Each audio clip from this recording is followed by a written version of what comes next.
apakah ruh yang udah meninggal ketemu sama yang udah apa? Ya ketemu, Pak. Ketemu. Mau, Pak? Saya tunjukin.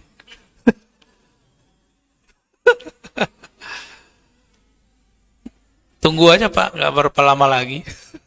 Ya. Ketemu. Itu sebabnya seorang yang mengerti bab ini, dia mau hanya dikubur di kuburan orang Islam. Sesama mukmin. Terganggu, Pak, kalau ada yang kafir.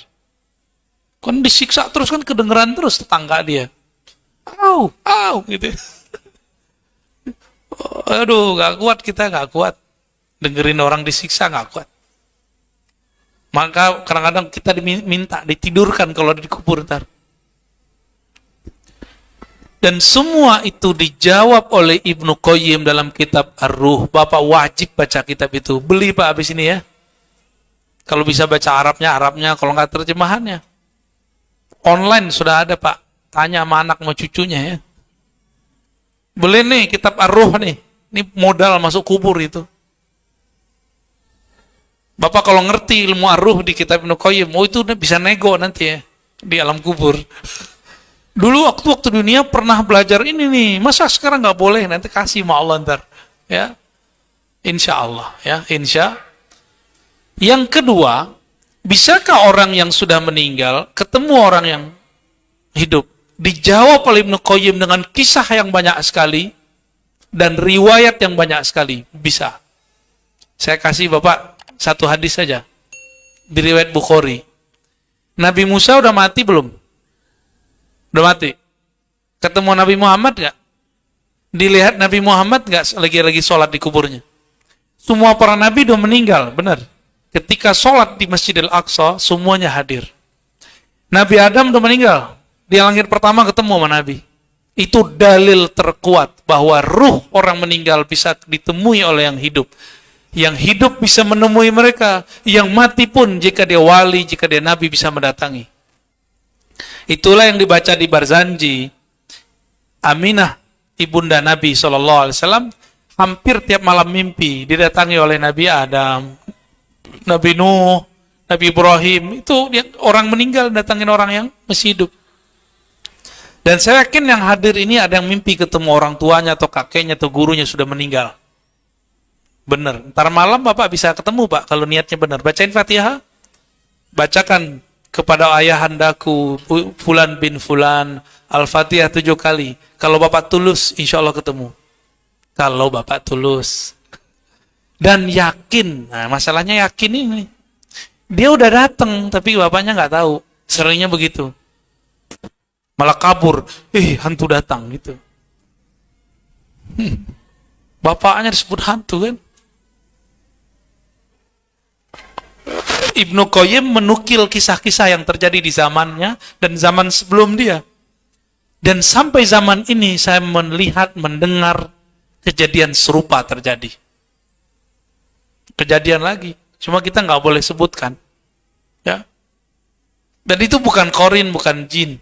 Ya. Karena jika ruh orang meninggal datang, itu beneran dia. Itu beneran dia. Ya. Ada seseorang berutang sama saya dulu. Waktu kita masih mahasiswa. Duit 500.000, sejuta. Lagi mahasiswa, zaman-zaman dulu banyak gak tuh? Banyak. Meninggal lah yang ini. Saya udah bilang sama dia dulu, Bang, ente jangan ngamalin zikir setan ini. Jadi dia punya zikir iblis. Zikir tapi zikir iblis, Pak. Ada tuh torikotnya tuh. Torikot iblis ya. Azaziliyah. Dia amalin, saya bilang, Bang, hati-hati. Kawan saya satu meninggalnya kepalanya di WC, Allah benturkan lewat malaikat maut ke WC. Pluk. Tersungkur, Pak, kepalanya itu. Dan saya sudah dengar 2 orang dan sudah melihat 2 orang kejadian itu. Zikir setan, ya. Dia merasa dirinya adalah Allah. Datang, Pak, hari ke-7 datang dia. Diem aja mukanya kayak gak jelas, ya, kayak ketakutan. Kita mau nagih hutang dia gimana? Ada orang berutang sama kita. Kita mau nagih, wajahnya ketakutan nggak? Kira-kira begitu, Pak. Tapi dia nggak bisa ngomong. Ya, cuma dari wajahnya saya bisa paham. Kamu punya utang ya? Dalam hati gitu aja. Oh, dia punya hutang. Tapi saya kira dia masih hidup. Bangun tidur, saya pergi kampus ngajar. Di parkiran, tukang parkirnya ponakan dia. Padahal saya nggak kenal ponakan dia. Dia bilang, kamu teman omku ya? Saya bilang, siapa ommu? Oh, Om Fulan. Oh ya, 7 hari yang lalu meninggal. Saya ketemunya malam ke-7. Jadi dia malam ke-7 itu ronda atau apa, belusukan kemana-mana minta tolong. Itu cara dia minta tolong, Pak.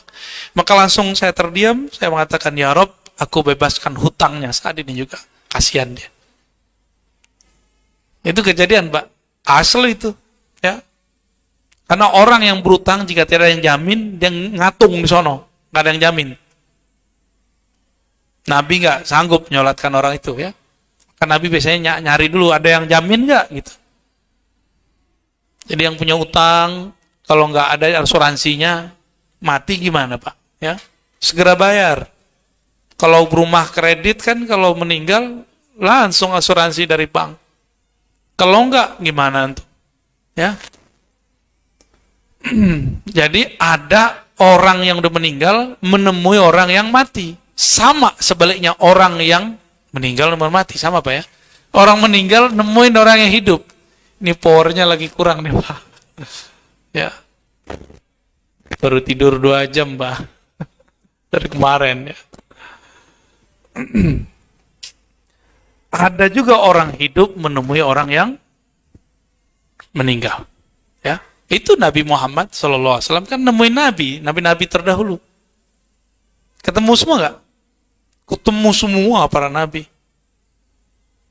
Mau antum ilmunya? Paling takut.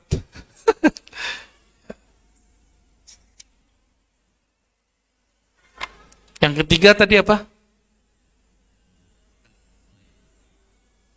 Selain Nabi bisa nggak? Ya bisa, ini kan Nabi ngajarin. Jika engkau berjalan melewati kuburan, bacalah Assalamualaikum. Itu kan ngajak ngobrol, Pak. Kita kalau baca Assalamualaikum berarti mau kenalan kan? Assalamualaikum. Nah, mau bertamu kita. Untungnya kita nggak bisa dengar semua. Kalau bisa dengar semua, berebut. Mereka bilang, kirimin Fatihah dong, bang, Fatihah bong, bang, kirim dong, bang. Begitu kalau antum mau dengar. Ya. Saya punya guru, kan saya udah cerita sebelumnya. Guru saya Syekh Muhammad Nuruddin Al-Khalidi. Mau ke surau gurunya, lewat kuburan, tahun-tahun 70-an. Tahun 70-an, ya. Bapak udah hidup kan, udah lahir kan? Udah nongol di dunia, ya. Tiba-tiba sir dia membimbing, mengatakan, bacakan Fatihah untuk orang yang dikubur. Dia bacakan. Dia dengar saat itu orang kayak dapat kiriman makanan, makan mereka semua. Kayak di warung Padang itu, Pak, punya plok semua gitu. Dia dengar. Dengan telinga apa dia dengar itu? Tentu dengan telinga ruhaninya. Karena yang bisa mendengar ruhani cuma ruhani. Tapi kalau salafi nggak percaya, Pak. Nggak percaya dia. Dianggap itu khurafat. Yang tahu alam gaib cuma Allah. Lah terus hadis Nabi berinteraksi alam gaib apa dong? Yang tahu alam gaib cuma Allah. Dan orang-orang yang diizinkan oleh Allah. Nabi diizinkan, ulama yang ahli kolbu diizinkan. Ya.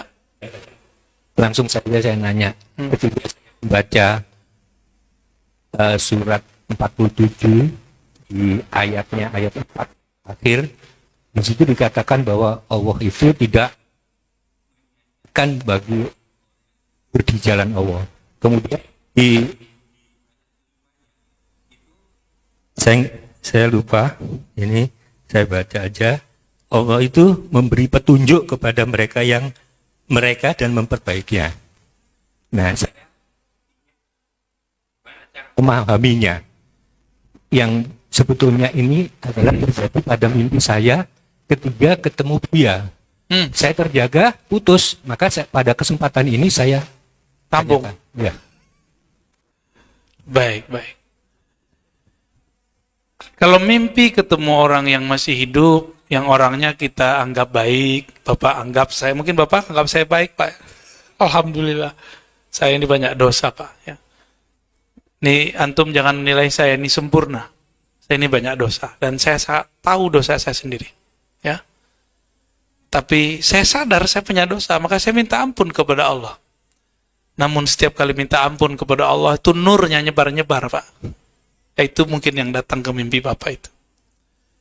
Jadi kalau Bapak sudah tasdik kepada seseorang, sudah percaya dengan ilmu seseorang, sudah cinta, itu masuk ke alam bawah sadar, ketemu dalam mimpi. Dan itu benar. Yang masuk itu nurnya. Dan Bapak baru satu dari sekian orang, dan banyak sebenarnya Pak, yang mengalami itu dengan guru-gurunya. Ya, saya mengalami dengan guru-guru saya.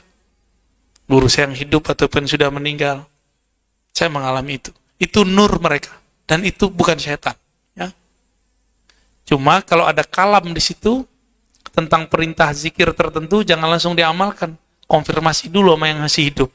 Ya, siapa tahu ntar pemahaman kita waktu kita mendengar tidak cocok dengan yang dikalamkannya. Kan banyak yang begitu.